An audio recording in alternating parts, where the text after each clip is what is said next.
Hey everybody, and welcome back to another episode of Lerret Gets Real. I'm your host, Lerret Jackson. Today is going to be a story time, a crazy story time, a story time that sticks out so potently in my mind because it is one of the biggest things I despise. So, anybody who knows me already knows and can vouch for the fact that I have never stolen anything from a store, from a person. That's just not what I do. I'm not a thief. And one thing that I don't know why, it's like a trigger for me. Being accused of stealing, for some reason, makes me cry. It makes me mad. It makes me so angry. And there's been plenty of times that people have thought and I've stolen from them, be it their weed or their wallet, or I don't know what people think, but it just drives me insane. This story that I'm about to tell you guys might be the exact trigger, that might be the exact reason that I am triggered by such a thing. So, for a long time, my cousins, like, I don't have any first cousins. My mom is the only child, so obviously it's me and my sister, and my father has a brother who has no kids. So we really didn't get the best end of the stick in terms of like family relations and cousin relationships and stuff like that. But my grandfather is in a marriage slash committed relationship with somebody who's been with him forever, and she is Spanish. So I don't like saying Spanish because I've learned that people don't like when you say Spanish. So Hispanic or Latina.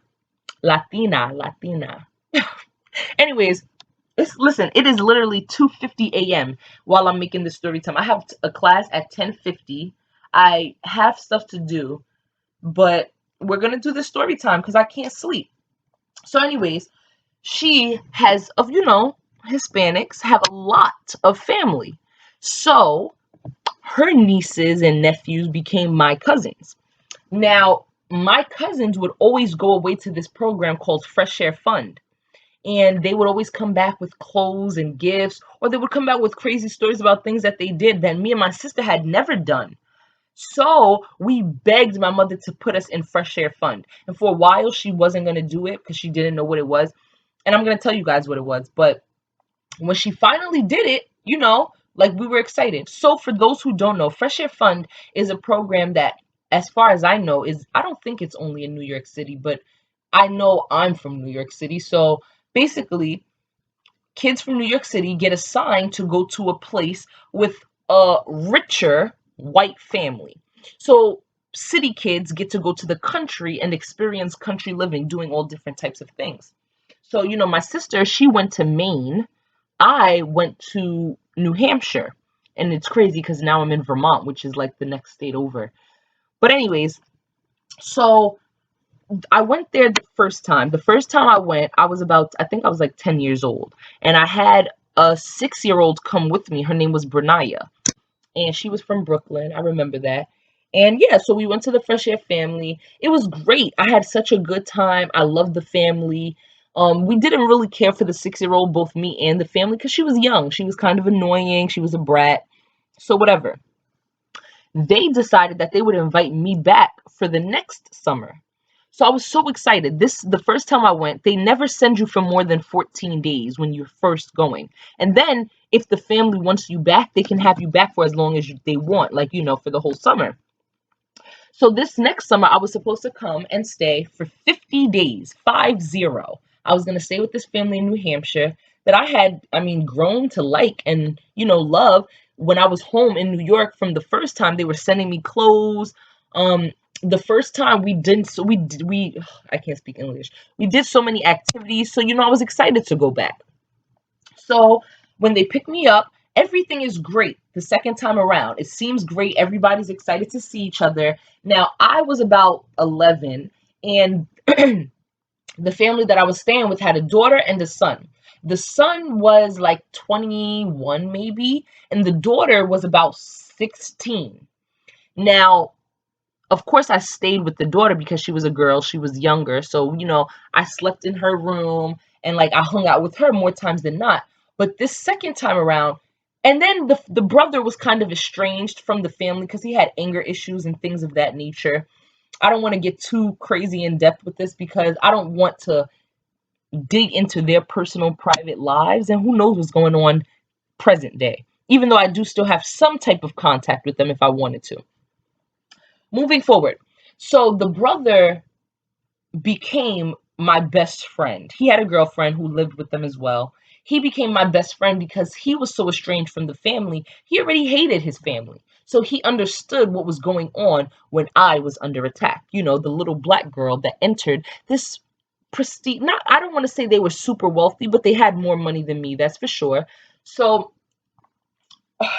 oh, let me get my thoughts in order. I feel like my story times are scrambled. But okay, let's just dive into it. My grandfather is somebody, and then I know I'm all over the place right now, but I promise you it's going to make sense. So my grandfather, he's pretty wealthy. He has a lot of money. He does a lot.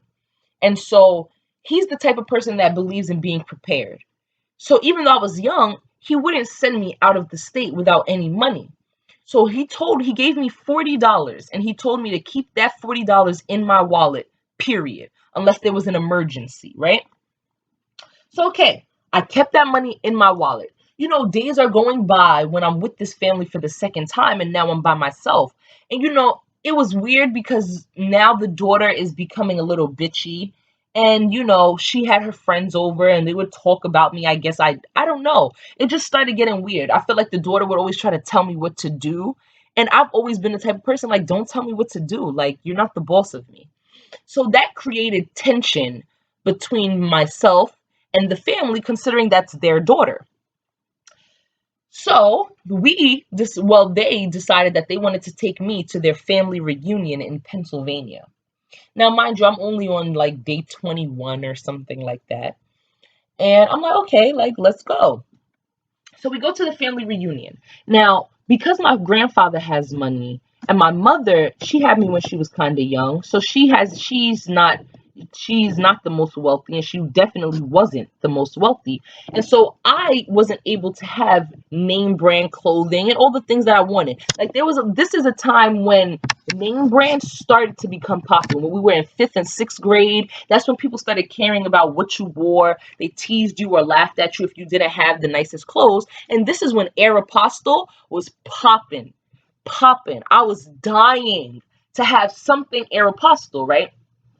So we get to Pennsylvania, we chill with their family, and then the next day we're going to the outlet. There's a Pennsylvania outlet. So I'm like, okay, like there's an Aeropostale store. I'm gonna be able to get clothes. Like everything is great. So we get to the store and I found this burgundy Aeropostale shirt. It said Aero, and it had white stars all over. I vividly remember this shirt because I was so in love. I was so happy. Like I used my $40 to buy something that I actually wanted. Okay. Now we get to the house. We get back to the family's house. And this was, I mean, I'm 21, so this was over 10 years ago. I don't remember what exactly transpired in the meantime. And I was probably too young to be conscious of what was being talked about or being done behind my back, anyways. So, whatever.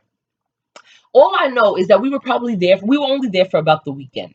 And so, when we get back in the car to make our way back to New Hampshire, I just start feeling attacked because they start telling me, like, they start asking me where I got the $40 from.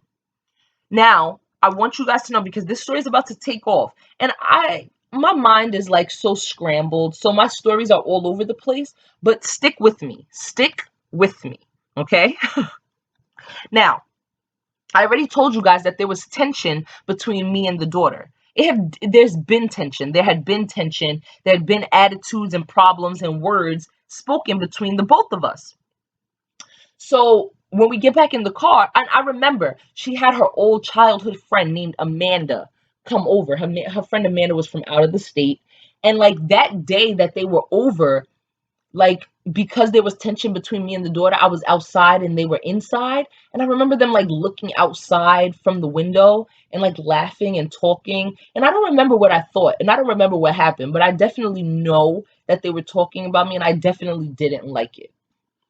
So now let's move forward. I'm in the car and then they start questioning like, where did I get the $40 from? So I start telling them like, I kept it in my wallet. My grandpop gave it to me. He told me not to take it out. and they start saying, "Oh, you're lying. Like that's Kimmy's $40. Kimmy lost $40 last week, and now you just pop up with $40." So I'm like, what? What is going on? Like, this is my money. This is my money. I had this money. What do you want me to say? What do you want me to do? It's just funny. Like, now you can buy a Aeropostale shirt when you've never mentioned having money before. Was I supposed to just come to your house the first day I got off the bus and say, "Hey guys, just so you know, I have $40 that my grandpa gave me. He told me to keep in my wallet until it was an emergency," right? No, I wasn't going to do that. There was no reason for me to do that. And because we were in the middle of fucking nowhere in New Hampshire, there was no need for me to spend that money. They were buying me food. They were taking care of me. I was 10. I was 11. Like, what? So they start saying I stole this money and it's been gone for days. And now I just popped up with the money. And Kimmy's like, "Yeah, that's my money. That's my money. Even my friend saw you take it." Now I'm in the car with the father, the mother, and the daughter. The father, he was pretty cool. And present day, the father, the daughter, and the mother are not cool. You know what I'm saying? Like, they've all split off. The brother and the father are no longer cool with the mother and the daughter, but that's because there were so many internal problems, and the males recognized that the females had, I don't know what it was. I don't want to say that they were racist because I truly don't think they were racist. I don't know what it was. So I start crying. And I'm like, they're like screaming at me. Now we're in this car for hours. And they're like screaming at me, telling me, I took it, you're a liar, you stole it. And then so I just start screaming. And then I call my grandpa. And my grandpa, he's like, "It's okay, we'll get you home. We'll get you home." So I don't know what happens. Fine, mind you, I ended up leaving on day 36 out of 50. I don't know how I still remember that. So I stayed for a total of 50 days. But baby, after that little accusation of me stealing their little bum ass $40, which I never stole, um, it just got worse. Every day was a different problem. I remember one time I got into a huge screaming match with them. Like, they were just saying these crazy things to me. And like, I remember all the secrets that the brother had told me about the family. So I started throwing that in their face. Like, "You don't even own this house. This house is rented. How dare you?" Like, I just started saying all these crazy things because I'm so young being attacked. I'm a young little black girl in the middle of nowhere being attacked by three white, conscious, older people. I don't know what to do. So that happened in the, like I was saying, in the days come, like, following me being accused of stealing. Like, we just had so many arguments. They were telling me at one point in time I couldn't even shower. They were telling me I could only shower like twice a week because they needed to save water and all these crazy things. Like, it just started going very downhill. That happened. That really happened. I don't know if that's as eventful as I just made it seem, but I definitely know it was something, and I definitely still feel impacted by that story today. I've never stolen from anybody. I've never been a thief. When people drop money, people have literally dropped a $20 bill and kept walking, and I run and give them their money back because I always think about, what if it was me? I would never want anybody to take something from me. If I dropped something or I lost something that I needed or I valued, I would want somebody to return it to me. And that's what I always do. So to this day, when I get accused of stealing, oh baby, I have to just remove myself from you, from that's just negativity. I've never Can you come across as a thief? I don't know. Do I come across as a thief? I don't know. It's weird. Um, but yeah, that happened. Present day, I have the mother and the daughter on Facebook. We've grown past it, I guess, because I'm grown now. They still want me to go to their house, and it's not that I'm necessarily opposed, but I definitely don't think it's in my best interest to put myself in a position, to put myself in a place that I tried to get away from when I was young. I don't know why that happened. I don't know where it came from, how it started, and why they felt that was okay. I don't want to say it was racism because I really don't think they're racist. But I definitely do see how things that happen in your childhood come back full circle in your adult life. Um, so yeah, that's my little story time. I hope you guys enjoyed it. I'm talking from my computer because this is the second time this week that I lost my phone, guys, but this time it's actually gone. And I'm like dying inside, but I'm trying to like stay alive and, exist in the meantime. And that's something else. It's crazy how we really can't exist without our phones. But, anyways, this was a nice little story time. I hope you enjoyed it. We're only getting better, we're only getting litter, and we're only getting realer. Peace out.